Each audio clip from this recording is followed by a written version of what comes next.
नमस्कार, मैं रविश कुमार। आप देख रहे हैं देश की बात 6 से 7। 2 करोड़ 10 लाख लोगों की नौकरी चली गई। ये वो लोग हैं जिन्हें नियमित सैलरी मिलती थी, सैलरी क्लास कहे जाते थे। Centre for monitoring Indian economy का सर्वे आया है। महेश व्यास ने बिजनेस स्टैंडर्ड में लिखा है कि सिर्फ जुलाई और अगस्त के महीने में 81 लाख सैलरी क्लास की नौकरी गई है। न्यूज चैनलों पर फैलाई गई अश्लीलता और खबरों की हत्या से जिसे जो जश्न मनाना है मनाए, लेकिन इससे इस सच्चाई पर पर्दा नहीं पड़ता कि इसी भारत में करोड़ों लोग इस अपमान और अवसाद में जी रहे हैं कि वह बच्चों की फीस नहीं दे पा रहे हैं, मकान का किराया नहीं दे पा रहे हैं। 2 महीने में 81 लाख लोगों की नौकरियां गई हैं जो नियमित सैलरी पर थे। वैसे भी सैलरी क्लास की नौकरी की संख्या बहुत धीमी गति से बढ़ती है, लेकिन इसमें 2 करोड़ की कमी आ जाए तो समझिए मिडिल क्लास की कितनी कमर टूट गई हो। यही नहीं, जो निम्न मध्यम वर्ग के हैं, जो 15,000 से कम कमाते हैं, नौकरी उनकी भी गई है। वे भविष्य निधि संगठन में जमा प्रोविडेंट फंड निकालकर अपना गुजारा करने के लिए मजबूर हैं। तालाबंदी के दौरान 94 लाख से अधिक लोगों ने 35,400 करोड़ से अधिक की राशि निकाली है। हमारे तमाम सहयोगी अनुराग द्वारी, अजय सिंह, सौरभ शुक्ला, हिमांशु शेखर ने अलग अलग और हर्षा कुमारी सिंह ने, निहाल ने अलग अलग शहरों के भविष्य निधि संगठन के बाहर जाकर देखा। वहां कम लोग मिले, लेकिन उनकी तकलीफ से आप अंदाजा लगा सकते हैं। कम इसलिए मिले कि भविष्य निधि संगठन का सारा काम ऑनलाइन होता है। ऑनलाइन आवेदन कीजिए, पैसा भी ऑनलाइन मिलता है। ये लोग अच्छा काम करते हैं, 10 दिनों के अंदर पैसे का निपटारा कर देते हैं। इस खूबी के पीछे की कहानी आज सामने लाने जा रहा हूं। आप हमारी रिपोर्ट में बोल रहे लोगों को सुनिए, समझिए कि इस वक्त भारत का एक तबका किस तबाही से गुजर रहा है। नौकरियां जा रही हैं, पेंशन का पैसा जवानी में निकाला जा रहा है। बनारस के पीएफ दफ्तर में पैसा निकालने वालों की संख्या आम दिनों की तुलना में 50% बढ़ गई है। वाराणसी के पीएफ दफ्तर में इन दिनों कोविड काल में नौकरी जाने या वेतन न मिलने की वजह से लोग अपने पीएफ के पैसे निकालने के लिए आ रहे हैं। इनकी संख्या आम दिनों से लगभग 50% ज़्यादा है। पीएफ दफ्तर के पास ही जन सेवा केंद्र में मेरी मुलाकात चुन्नी देवी से हुई, जो 64 घाट के पास ठेकेदार के यहाँ निजी तौर पर सफाई का काम करती हैं। कोविड काल में इन्हें तनख्वाह कम मिली तो अब अपना पीएफ निकालने आई हैं, क्योंकि बेटी की शादी करनी है, आमदनी का कोई दूसरा जरिया नहीं है, तो पीएफ का ही सहारा है। पीएफ निकालना, लड़की का शादी करना है ना। हाँ, इसीलिए निकालना है। अच्छा, तो अभी तो नौकरी चल रही है ना? हाँ, नौकरी चल रहा है तो निकालेंगे तभी ना लड़की की शादी करेंगे। कैसे करेंगे? इस समय तो लॉकडाउन भी लगा, पैसा भी नहीं है। जनसेवा केंद्र के संचालक विकास शुक्ला ने बताया कि इस पीएफ दफ्तर के लिए उसी इमारत में उनके 4 जन सेवा केंद्र चलते हैं, जिनसे यहाँ लोगों की समस्याओं का निदान करते हैं। यहाँ पे हमारे यहाँ बहुत दूर दूर से लोग आते हैं, जैसे कि सिंगरौली हो गया, मध्य प्रदेश, गाजीपुर, मतलब अलग अलग जगहों से। इस समय बहुत ज़्यादा लोग, लगभग लॉकडाउन के पहले की अपेक्षा 80% ज़्यादा लोग इस समय निकालने के लिए आ रहे हैं पैसा। यही चीज़ है कि नौकरी चली गई है, घर में शादी है, पैसे की बहुत नीड है, तो उस हिसाब मतलब बहुत सारी एक्सक्यूज़ उन लोगों के पास रहती है। पीएफ दफ्तर के नीचे गार्ड के पास ऑनलाइन बातचीत करने की सुविधा है, जहां लोगों की समस्याओं का ऑनलाइन बातचीत करके समाधान किया जाता है। पीएफ के आंकड़े देखें तो कोविड काल में नौकरी जाने के बाद मार्च में 1230, अप्रैल में 809, मई में 504, जून में 842, जुलाई में 1272 और अगस्त में 911 लोगों ने नौकरी जाने पर पीएफ से पैसा निकाला। सरकार ने कोविड क्लेम के लिए नौकरी में रहते हुए एडवांस की जो सुविधा दी थी, उसके तहत 9,681 लोगों ने 18 करोड़ 64 लाख 82,050 रुपये का एडवांस भी लिया। नौकरी करने के दौरान अगर उसको कुछ पैसे की ज़रूरत है, उसमें एडवांस की सुविधा मिलती है। वो 3 कामों के लिए मिलती है। एक तो हायर एजुकेशन, मकान बनाने के लिए और शादी करने के लिए। अगर इन 3 ज़रूरतों के लिए उसको पैसे की ज़रूरत है तो उसके क्लेम फॉर्म को स्क्रूटनी करके कितना % उसको एडवांस दिया जा सकता है, वो उसको एडवांस मिल जाता है उसके पीएफ अकाउंट से। ये नौकरी करने के दौरान है। ये 2 तरह के पैसे वो पीएफ से विड्रॉ कर सकता है। तीसरा पेंशन का है, जो कि रिटायरमेंट के बाद मिलती है। तो 2 महीने का जो वेटिंग पीरियड है नौकरी जाने के बाद, ये बहुत इम्पॉर्टेंट है, बहुत ही महत्वपूर्ण है। भविष्य निधि के आंकड़े बताते हैं कि लोगों का भविष्य कोरोना काल और बेरोजगारी की वजह से किस कदर और कितना बिगड़ा है। और सबसे ज़्यादा चिंता उन्हें इस बात की भी है कि अगर इस आखिरी बचत के बाद भी उनकी हालात नहीं सुधरी तो क्या होगा। वाराणसी से अजय सिंह, एनडीटीवी इंडिया। सौरभ शुक्ला नोएडा के भविष्य निधि संगठन के दफ्तर गए। वहां पता चला कि कोरोना काल में यानी तालाबंदी के दौरान करीब 2,500 कंपनियों ने पीएफ का पैसा नहीं जमा कराया है। 2,500 कंपनियों का ये हाल है। कर्मचारियों ने पिछले साल की तुलना में ज्यादा पैसे निकाले हैं। इस साल 1,60,000 से अधिक लोगों ने 442 करोड़ निकाले हैं।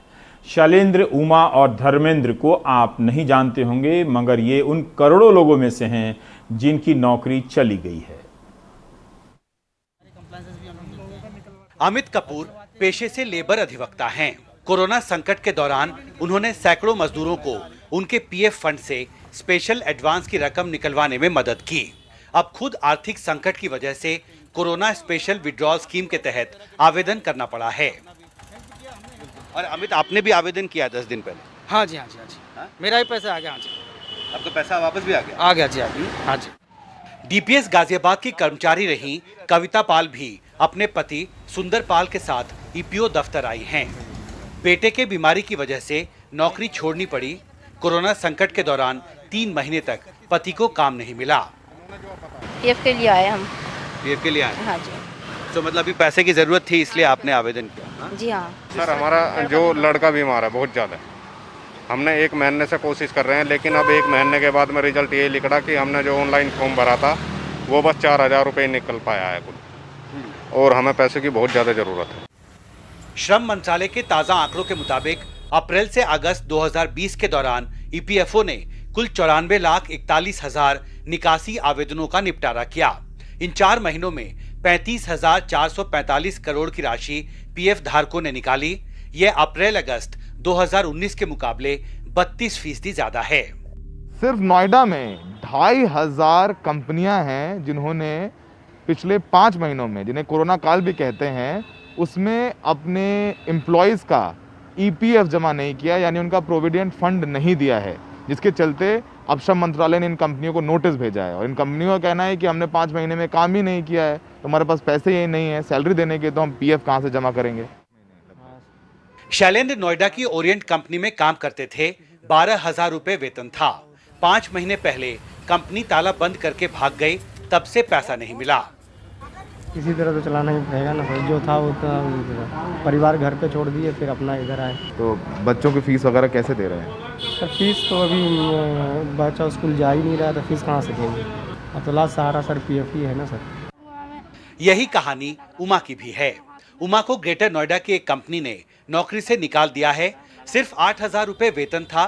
पिछले 5 महीने से बच्चों की फीस नहीं जमा कर पाई हैं। हाँ पूछ रहा है, मैच आ रहे हैं, अब भरा ही ना रहे पैसा, ना तो कहाँ से भरेंगे।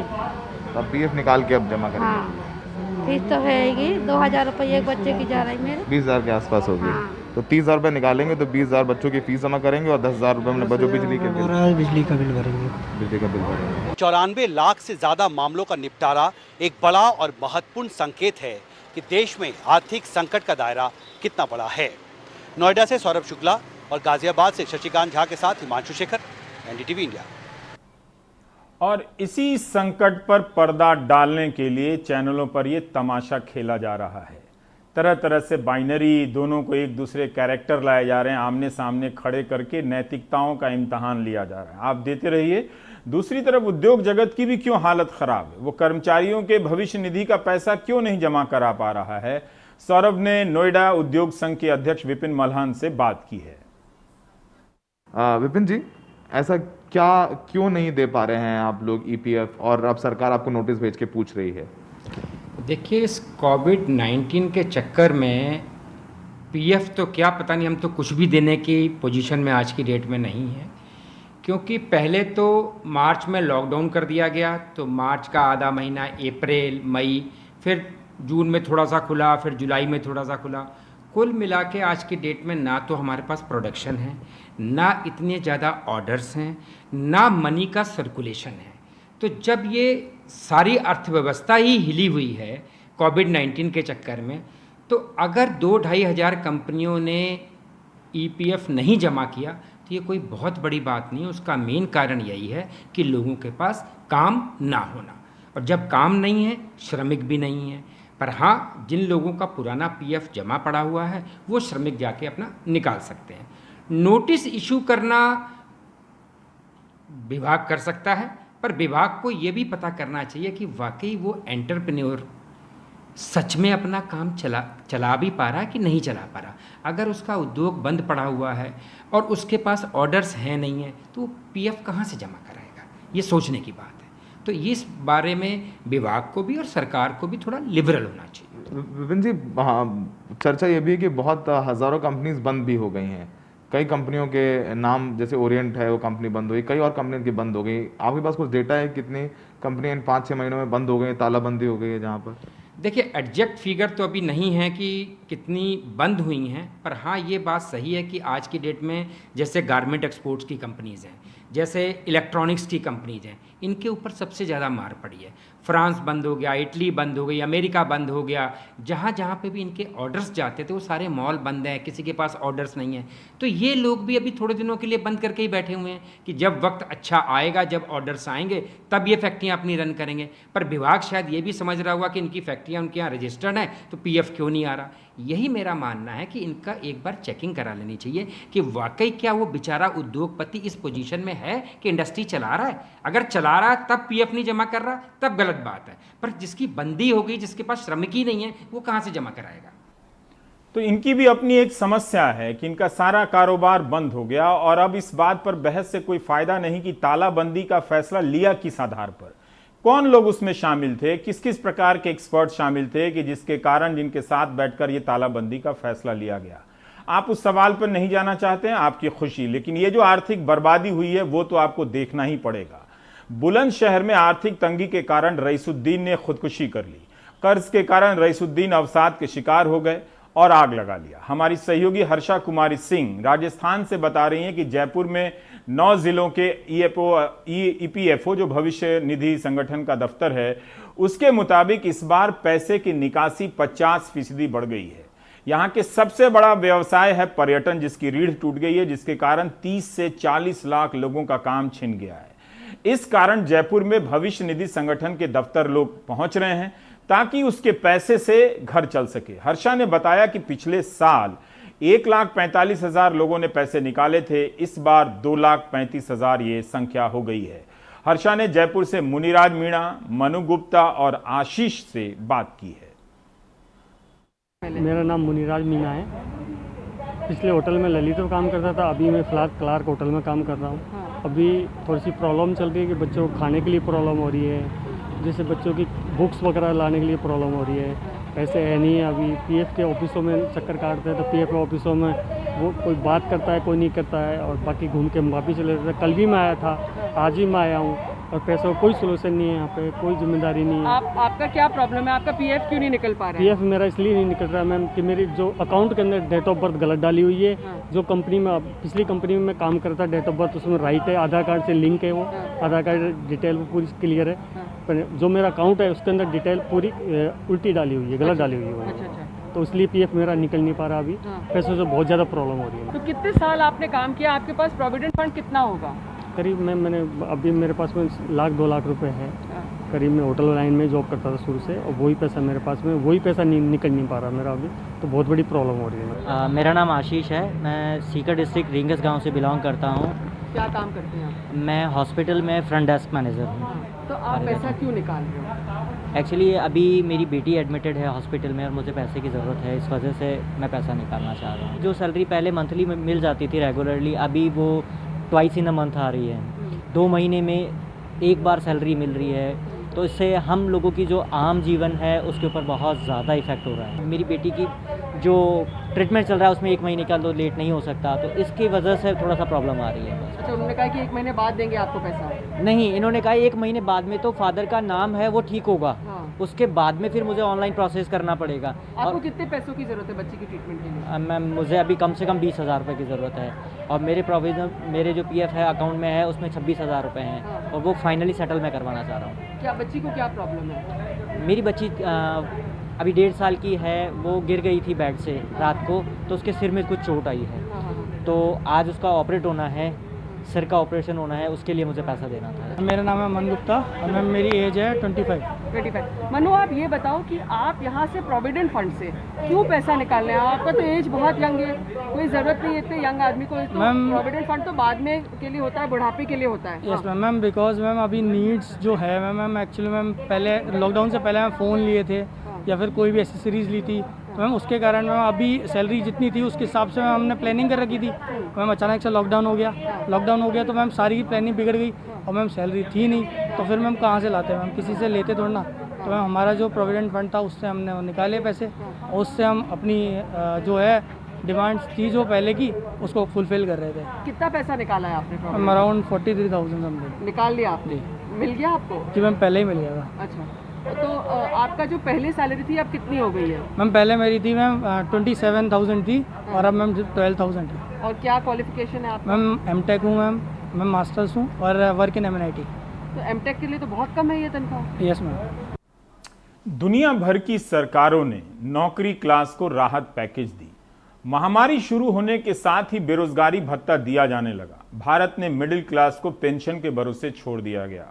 मिडिल क्लास न फीस दे पा रहा है, न बच्चों की फीस दे पा रहा है, न अपने लोन दे पा रहा है बैंक की। उसकी ही तस्वीर को चैनलों से गायब कर दिया गया, जबकि उसी के सपनों से, उसके सपनों के आधार पर चैनलों का संसार खड़ा हुआ था।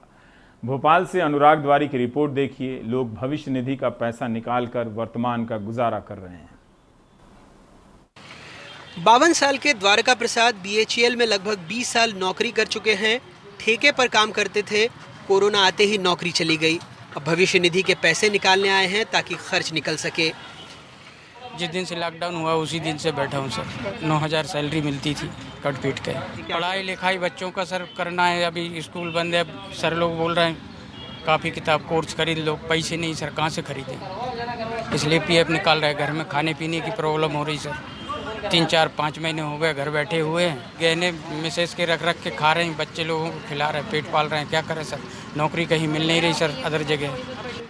38 साल के सुभाष यादव स्वास्थ्य विभाग में संविदा पर थे। पिछले महीने नौकरी चली गई। बच्चों की फीस भरनी है, दोस्तों से कर्ज लिया है। सोच रहे हैं PF के पैसे मिले तो उधार चुकता हो। तनख्वाह मेरी से 9,300 रुपये। अच्छा। हाँ, और PF कटता था हमारा करीबन 1,200 रुपये, 1,281 रुपये समथिंग। तो कितने साल काम कर पाए आप? सर मैं 1.5 साल काम किया मैंने। फीस है सर, मम्मी की तबीयत ख़राब है, मकान का किराया देना है। अब मतलब इस महामारी के चक्कर में तो सब कहीं ना नौकरी लग रही ना कुछ हैगा। उधारी इतनी हो गई है कि जिसकी कोई हद नहीं है। करीब उधारी मेरे पास 30,000 रुपये तो उधारी हो गई है। प्राइवेट नौकरी काम करने वाला व्यक्ति कहाँ से क्या करेगा। वेंकटेश की कुछ महीनों पहले शादी हुई। 3-4 कंपनियों में काम कर चुके हैं। फिलहाल नौकरी है नहीं। ये भी चाहते हैं कि PF के पैसे मिल जाएं तो जिंदगी थोड़ी आसान हो। लॉकडाउन के उसमें पेमेंट भी नहीं मिलता था, और अभी घर चलाने के लिए सर पैसे की ज़रूरत पड़ रही है। और अभी 3 महीने हुए हैं शादी करके। दोस्त फ्रेंड इनसे ही उधार लेके चला रहा हूँ काम। ब्याज वगैरह भी देना पड़ रहा है सर? ब्याज तो नहीं, लेकिन क्या है कि फ्रेंड सर्कल में क्या है कि कब मांग ले उनको तो वापस करना पड़ेगा ना, जब भी वो मांगेंगे। तो ये है कि स्थिति इतनी टाइट है कि अगर ऐसे ही चलता रहा तो सोसाइटी करना पड़ेगा सर। क्योंकि क्या है कि यहाँ से PF का पैसे भी नहीं निकल रहा है, ऊपर से जॉब लेस हैं और शादीशुदा हैं, तो बहुत समस्या है सर।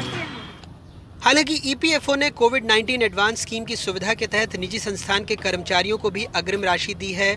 अप्रैल से अगस्त तक 36,487 कर्मचारियों ने ऑनलाइन आवेदन किए थे, जिन्हें 68 करोड़ 27 लाख रुपए दिए गए। 5 महीने में क्षेत्रीय कार्यालय में लगभग 81,000 आवेदन आए और लगभग 251 करोड़ 69 लाख रुपए की दावा राशि दी गई। ऑनलाइन जानकारी सुधरवाने के लिए 20,000 सदस्यों ने फॉर्म भरे। इस अवधि में PF से जुड़ी 2600 से ज़्यादा शिकायतों का निराकरण किया गया। 53,687 पेंशन धारकों के खाते में 6 करोड़ रुपए डाले गए। कुछ पेंशनधारी भी दफ्तर आए, इनकी अलग समस्या है। राजगढ़ के दिलीप सिंह कपड़ा मिल में काम करते थे, कह रहे हैं सालों से पेंशन रुका है, निराकरण नहीं हो रहा। मीरा यादव के पति मार्कफेड में थे, भोपाल के करौंद इलाके में रहती हैं, पति रहे नहीं, 2.5 साल से पेंशन नहीं मिली। तो पेंशन शुरू ही नहीं हुई? नहीं हुई, बनी नहीं, 1 साल हो गई। कितने की पेंशन आनी थी लगभग? अब जो भी बनेगी ये तो अंदर से पता पड़ेगा, 2000 बने 2,500 बने, अब मैं कैसे बता दूं आपको। कितने लोग हैं आपके घर में, कितनी दिक्कत हो रही है बगैर पेंशन के? अरे दिक्कत लॉकडाउन में एकदम वैसे कोई काम ही नहीं है, लड़के भी नहीं है, अब कहीं मजदूरी भी नहीं करते, ठेला भी निकालने नहीं सके, 1 क्विंटल को गेहूँ मिल रहा है, वही खा रहा है घर में बैठ के। कहाँ से आते हैं आप? ब्यावरा से आता हूँ, मैं गाँव में रहता हूँ। अब क्या काम क्या है आपको? अरे पेंशन का। पेंशन का? हाँ। क्या कह रहे हैं, कब से पेंशन बंद है? 2.5 साल हो गए। 2.5 साल से बंद। कितने की पेंशन है आपकी? 1,012 हो गई अब। 1,1200 हो गई अब। हाँ बस। तो क्यों बंद कर दी थी पेंशन? 36,000 करीब बैठेगा, 36,000 रुपए पेंशन अभी टोटल अभी तक जो बची है। क्यों बंद कर दिया था, क्या बोल? क्या मालूम बेटा। प्रधानमंत्री नरेंद्र मोदी के आत्मनिर्भर भारत पैकेज के बाद सरकार ने कई ऐलान किए। इसमें भी ईपीएफओ खाता धारकों को राशि निकालने की सहूलियत दी गई थी, लेकिन ये हड़बड़ी देखकर पता लगता है अर्थव्यवस्था में कितनी बड़ी गड़बड़ी हो चुकी है। लॉकडाउन की सबसे ज़्यादा मार छोटे बड़े उद्योग धंधों पर पड़ी है, श्रमिकों पर पड़ी है, कर्मचारियों पर पड़ी है, और यही वजह है कि इस भविष्य निधि दफ्तर से बड़ी तादाद में लोग जो अपनी अनमोल बचत है उसका पैसा निकालने आए हैं, और ये हमारी अर्थव्यवस्था की स्थिति को बताता है। भोपाल से कैमरा पर्सन रिजवान खान के साथ अनुराग वारी, एनडीटीवी इंडिया। तालाबंदी के दौरान ईपीएफओ दफ्तर के कर्मचारियों और अधिकारियों ने अच्छा काम किया, तभी तो लाखों लोगों को पैसे समय से मिले। ज़्यादातर आवेदनों को 3 से 10 दिनों में निपटा दिया गया, जबकि अंतिम समय सीमा 20 दिन की होती है। लेकिन सोचिए इस दौरान उनका काम क्यों बढ़ा? क्योंकि लोग बेरोजगार हो गए, लोगों की नौकरियां चली गईं, उनके पास पैसे नहीं थे, वे वहां गए जहां रिटायरमेंट का पैसा रखा था। बेंगलुरु से निहाल की रिपोर्ट देखिए। यहाँ आईटी सेक्टर है, गारमेंट सेक्टर है, गारमेंट सेक्टर से यहाँ बड़ी संख्या में लोग बेरोजगार हुए हैं। ईपीएफओ के कर्नाटक मुख्यालय में अपनी जमा पूंजी निकालने वालों की ये कतार कुछ महीनों से कुछ इसी तरह लगती है। शोभा आईटी सेक्टर से जुड़ी है, इनका मकान है, लेकिन कुछ महीनों से किराएदार नहीं है, और इनके पति की नौकरी महामारी की वजह से गई। माँ बाप बच्चे सब साथ रहते हैं, बढ़ती महंगाई में सबका खर्च चलाना है। ऐसे में शोभा ने अपनी जमा पूंजी निकालने का फैसला किया। Have my loans, existing home loans, car loans and stuff like that which is running. कर्ज की किश्त अदा करनी है, घर और कार दोनों की। पति की नौकरी नहीं रही और घर चलाना है, इसलिए हम पैसे निकाल रहे हैं। So that's the problem. So I'm not able to manage my household expense. शोभा की ही तरह कई लोग हैं यहाँ पर जो अपनी जमा पूंजी निकालना चाहते हैं, क्योंकि वो सभी इस वक्त आर्थिक संकट के दौर से गुजर रहे हैं। देखिए कितनी लंबी कतार यहाँ पर आपको दिख रही है, और ये सिलसिला काफ़ी दिनों से लगातार जारी है। सरकार ने रियायत दी है, लोगों के पास दूसरा कोई विकल्प नहीं है। ईपीएफ दफ्तर में ऐसी भीड़ आम दिनों में नहीं रहती।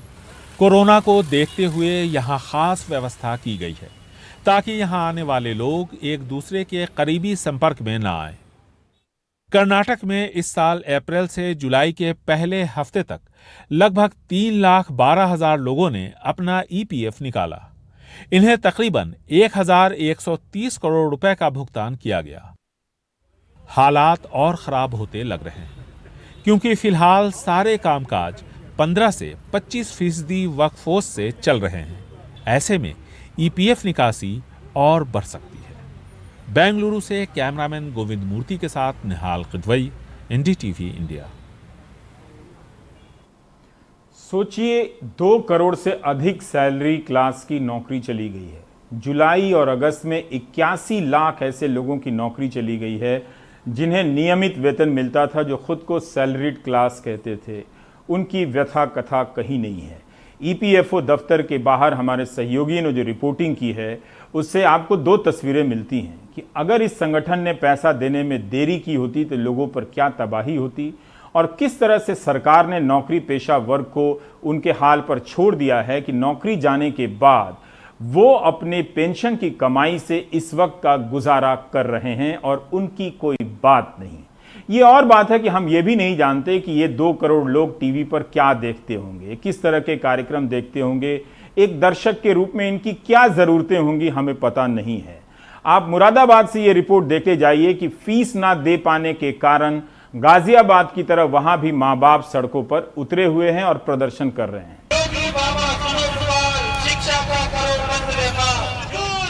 माफ करो, माफ करो, माफ करो, योगी बाबा रहम करो, स्कूल की फीस माफ करो, योगी बाबा रहम करो, स्कूल की फीस माफ करो। इस कोरोना काल में सभी के धंधे प्रभावित हैं, बिजनेस व्यापार चौपट पड़ा है, नौकरियां जा रही हैं।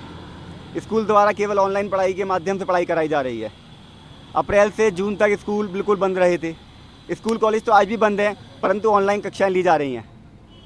हम लोग इसी के विरोध में कि क्योंकि स्कूल कॉलेज बंद चल रहे हैं, स्कूल द्वारा लगातार पूरी फीस के लेके 100% फीस के लिए लगातार दबाव बनाया जा रहा है कि आप लोग फीस जमा करें।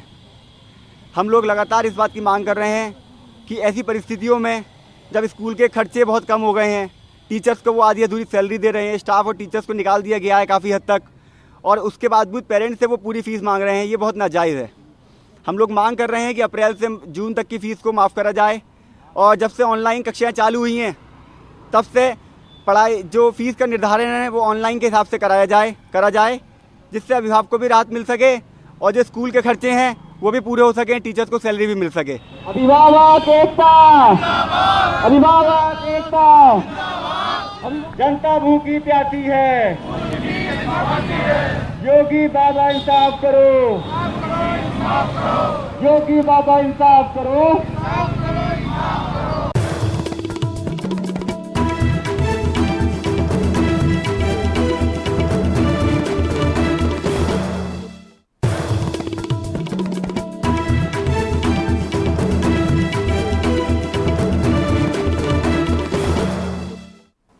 यूपी सरकार ने आज एक और आईपीएस को सस्पेंड कर दिया। महोबा के एसपी मणिलाल पाटीदार को इसलिए सस्पेंड किया गया कि एक व्यापारी ने अपना वीडियो बनाकर वायरल कर दिया कि उन्होंने एसपी को कथित रूप से 6-6 लाख रुपए की घूस दी, तब भी एसपी हत्या की धमकी दे रहे हैं और मांग रहे हैं। इस वीडियो के वायरल होने के बाद उस व्यापारी को गोली भी लग गई, मार दी गई, गले में गोली लगी है, व्यापारी अस्पताल में है। व्यापारी का नाम इंद्रकांत त्रिपाठी है, जो माइनिंग के लिए विस्फोटक बेचने का काम करते हैं। इंद्रकांत ने आरोप लगाया था कि घूस न देने के कारण एसपी ने उनका बिजनेस बंद करवा दिया। अजीब अजीब खेल चल रहा है। देखिए यहाँ पर हम और आप किन चीज़ों में बिजी हैं। यहाँ लोग घूस में ही 6 लाख रुपए निपट लेते हैं, जिससे कमाने के लिए लोगों को कितने साल लगते होंगे। सरकार ने जो प्रेस नोट जारी किया उसमें लिखा है कि एसपी मणिलाल पाटीदार पर अवैध वसूली का आरोप था। 8 सितंबर को प्रयागराज के एसएसपी अभिषेक दीक्षित को भी निलंबित कर दिया गया है। पुलिस वसूली में लगी है और जनता पुलिस बनने में लगी है। इस जनता की अदालत में न तो कोर्ट है, न कानून, न पुलिस। कुशीनगर में भीड़ एक प्रेमी जोड़े के गले में जूते चप्पल की माला पहनाकर गांव में घुमा रही है। गांव वालों ने लड़की के बाल काट दिए हैं। नए भारत यानी विश्व गुरु भारत की ये नए ब्रांड नागरिक अपनी इस करनी का वीडियो भी बना रहे हैं ताकि दुनिया में लाइव टेलीकास्ट हो। इस भीड़ के दिमाग में प्रेम और लड़की के बाल को लेकर क्या भरा गया है समझा जा सकता है, बल्कि जानने की कोशिश कीजिए। क्या वाकई इस भीड़ में शामिल लोगों ने प्रेम नहीं किया होगा, अपने बाल नहीं बढ़ाए होंगे? इसके बाद हम आपको दिखाना चाहते हैं, छोड़ दीजिए, इसका आप कुछ कर नहीं सकते हैं, अनगिनत साल तक ये चलेगा, होता आया है। शरद शर्मा की यह रिपोर्ट है कि Indian council of medical research का फिर से कहना है कि प्लाज्मा से कोई फायदा नहीं है। याद रखिए, शुरू में आईसीएमआर ने कहा था कि प्लाज्मा से कोई फायदा नहीं है, उसे इलीगल कह दिया था। अब ये नई रिपोर्ट फिर से आई है कि कोई फायदा नहीं। आईसीएमआर यानी Indian council of medical research, जो कि देश की सबसे बड़ी हेल्थ रिसर्च बॉडी है, उसने 22 अप्रैल से लेकर 14 जुलाई के बीच देश में 14 राज्यों में 39 अस्पतालों में रिसर्च करवाई प्लाज्मा को लेकर कि कोरोना मरीजों को अगर प्लाज्मा दिया जा रहा है तो उन पर किस तरह का प्रभाव पड़ रहा है। तो 464 लोगों पर इसकी स्टडी की गई। इनको 2 ग्रुप में बांटा गया और देखा गया कि जिनको प्लाज्मा दिया जा रहा है उन पर किस तरह का असर पड़ रहा है और जिनको प्लाज्मा नहीं दिया जा रहा उन पे किस तरह का असर पड़ रहा है। तो रिसर्च ये बताती है आईसीएमआर की कि ये जो थेरेपी है, कोरोना मरीजों को प्लाज्मा थेरेपी देना कोई कारगर तरीका साबित नहीं होता है। ना तो इस थेरेपी से उनकी मौत रोकी जा रही है और ना ही जो हालात बिगड़ रहे होते हैं कोरोना मरीजों के, उनको ही रोकने में कोई कामयाबी मिल पा रही है। जो 2 ग्रुप्स जिनको प्लाज्मा दिया गया, जिनको नहीं दिया गया, दोनों में ही मौत जो थी वो लगभग बराबर हुई। दोनों में ही जो मरीजों की स्थिति थी वो ख़राब हुई और बिगड़ने से नहीं रुक पाई। तो अब जो है जब प्लाज्मा थेरेपी का जो खुद ICMR ने रिसर्च किया है उसमें केवल ये पाया गया है कि जो प्लाज्मा थेरेपी है, अगर मरीज़ को सांस में कुछ दिक्कत हो रही होती है या उसको थकान हो रही होती है तो इसमें तो थोड़ी सी राहत ज़रूर ये प्लाज्मा थेरेपी दे देती है, लेकिन इसके अलावा चाहे बुखार हो चाहे खांसी हो, इसमें भी ये थेरेपी जो है कोई कारगर साबित नहीं हो रही है। मौत भी नहीं रोक पा रही है और ना ही हालात बिगड़ने से ये रोक पा रही है। तो ये एक नाउमीदी की खबर पूरी देश के लिए है, क्योंकि अभी वैक्सीन नहीं है। तो ऐसे में देश प्लाज्मा में बहुत उम्मीद देख रहा था, इस थेरेपी में बहुत उम्मीद देख रहा था। अब ये भी देखना है कि जिस ICMR ने, Indian council of medical research ने देश की राज्य सरकारों को ये अलाउ किया था कि आप अपने यहाँ मानवता के आधार पर जो मरीज़ हैं कोरोना के, उनको प्लाज्मा थेरेपी दे सकते हैं। तो राज्यों ने भी बढ़ चढ़कर बड़े स्केल पर प्लाज्मा थेरेपी देना शुरू किया। खासतौर से दिल्ली में हमने देखा कि देश का सबसे पहला जो प्लाज्मा बैंक था वो दिल्ली में खुला और करीब 1000 से ज़्यादा लोगों को यहाँ पर प्लाज्मा दिया जा चुका है। तो सबसे पहले तो क्या अब ICMR जो खुद ही ICMR ने अलाउ किया था कि आप दे सकते हैं, क्या वो खुद ही अपनी जो एडवाइजरी थी, जो अपनी सलाह थी, उसको वापस लेगा और सभी राज्यों को कहेगा, अस्पतालों को कहेगा कि ये जो थेरेपी है ये कारगर नहीं है, ये आप मत दीजिए। तो हमें ICMR के पक्ष का भी इंतज़ार है। साथ ही साथ जब ICMR अपना पक्ष साफ कर देगा तो उसके बाद हमें देखना होगा कि जो राज्य सरकारें हैं वो इस पर किस तरह से रिएक्ट करेंगी, क्योंकि राज्य सरकारों ने भी क्योंकि और कोई तरीका था नहीं, तो ऐसे में प्लाज्मा पर भी उन्होंने जो है काफ़ी काम किया, इन्वेस्ट किया है। तो उनको भी अब देखना होगा कि अगर ये तरीका काम कारगर नहीं है तो फिर और क्या तरीका हो सकता है जिसके ज़रिए ज़्यादा से ज़्यादा लोगों की जान बचाई जाए। दिल्ली से कानन पात्रा के साथ मैं शरद शर्मा, NDTV इंडिया।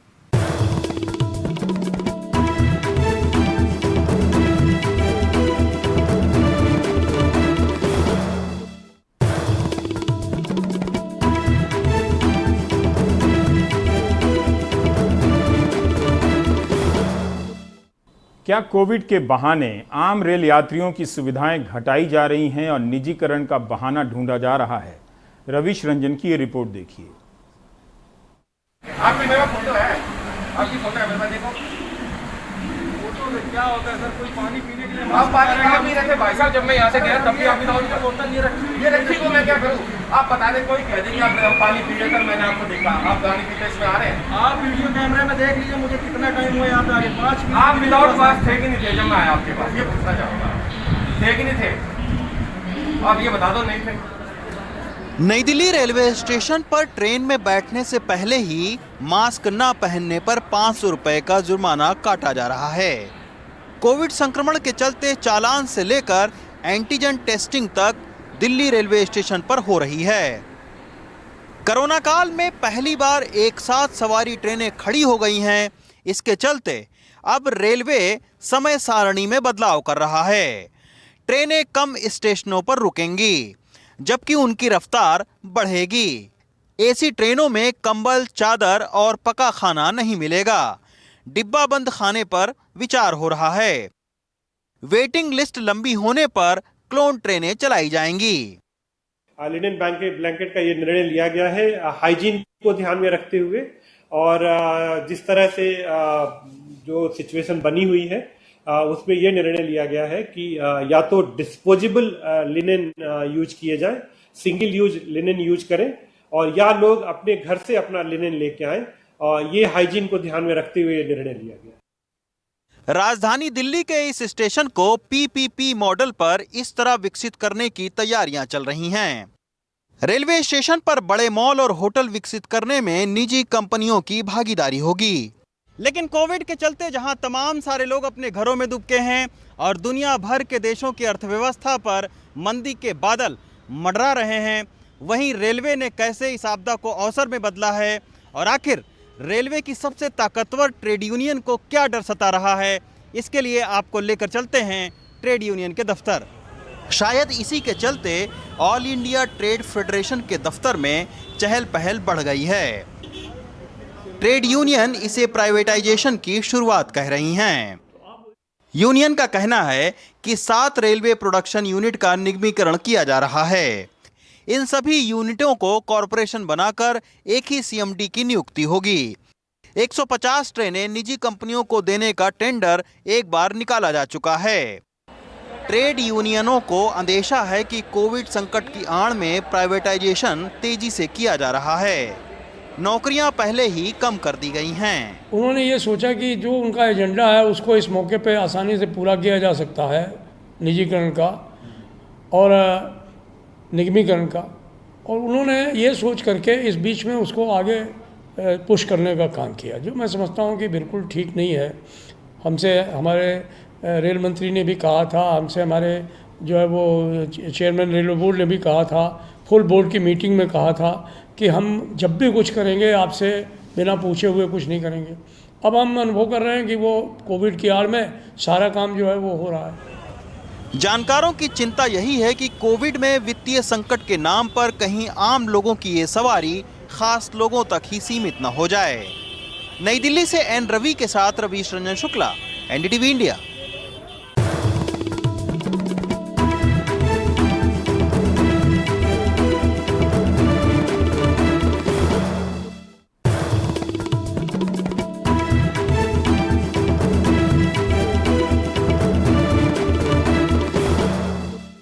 हरियाणा के मुख्यमंत्री मनोहर लाल खट्टर के आदेश से एक विकलांग और परिवार से असहाय महिला को नौकरी दी जाती है, मगर 9 महीने बाद उसे नौकरी से निकाल दिया जाता है। अब वो महिला अपने 9 महीने के वेतन और नौकरी के लिए दर दर भटक रही है। मोहम्मद गजाली की ये रिपोर्ट देखिए। पलवल के जवाहर नगर कैंप में रहने वाली मीनू बाला चल फिर नहीं सकती, माता पिता भी नहीं है। मुख्यमंत्री मनोहर लाल खट्टर के कहने पर एक छोटी सी नौकरी मिली तो वो भी कुछ महीनों में छीन ली गई। कई महीनों की तनख्वाह भी नहीं दी गई। मनोहर लाल खट्टर जी पंजाबी धर्मशाला में 2018 को आए थे, मैं उनके आगे पेश हुई थी। उन्होंने मेरे को ये जॉब लगाई थी। मनीराम शर्मा डीसी सर को बोला कि इसको डीसी रेट पे लगाएं। तो उसके बाद आपको केवल 1 साल का वेतन दिया गया है? हाँ जी, 1 साल का वेतन दिया गया, उसके बाद वेतन नहीं दिया। क्या अब मैडम ने जो एप्लीकेशन लिया आप जब पिछली बार आए थे उस पर क्या कार्रवाई की? अभी कुछ भी नहीं। अब हाल ये है कि कोई उसकी सुनने को तैयार नहीं है। जिला नगर आयुक्त के ओहदे पर मोनिका गुप्ता के आने के बाद उसकी आस फिर जागी तो वो उनसे मिलने पहुंची, लेकिन 5-6 घंटे इंतज़ार करने के बाद भी मुलाकात नहीं हो सकी। दूसरी बार भी लंबे इंतज़ार के बाद मुलाकात हुई, लेकिन सिर्फ आश्वासन ही मिले। देखिए, ये मैटर मैं आपको पहले बता चुकी हूँ, मुझसे पहले का है, ये लास्ट ईयर का है। जो उस लेडी ने आके मुझे बताया उसके अनुसार वो मार्च से हमारे दफ्तर नहीं आए, काउंसिल के दफ्तर वो नहीं आई है। तो अब ये क्या मैटर है, ये तो जो उस टाइम पे लोग थे उनको देखना चाहिए था, वही बता पाए। जो नौकरी राज्य के मुख्यमंत्री ने दी थी उसे अफसरों ने छीन लिया, और ये हाल उस राज्य का है जो बेटी बचाओ बेटी पढ़ाओ जैसे अभियान में काफ़ी आगे माना जाता है। ऐसे अभियानों पर करोड़ों रुपए खर्च हो रहे हैं, लेकिन मीनू बाला जैसी कितनी ज़रूरतमंद मदद से कोसों दूर हैं। चंडीगढ़ से मोहम्मद गजाली की रिपोर्ट, एनडीटीवी इंडिया।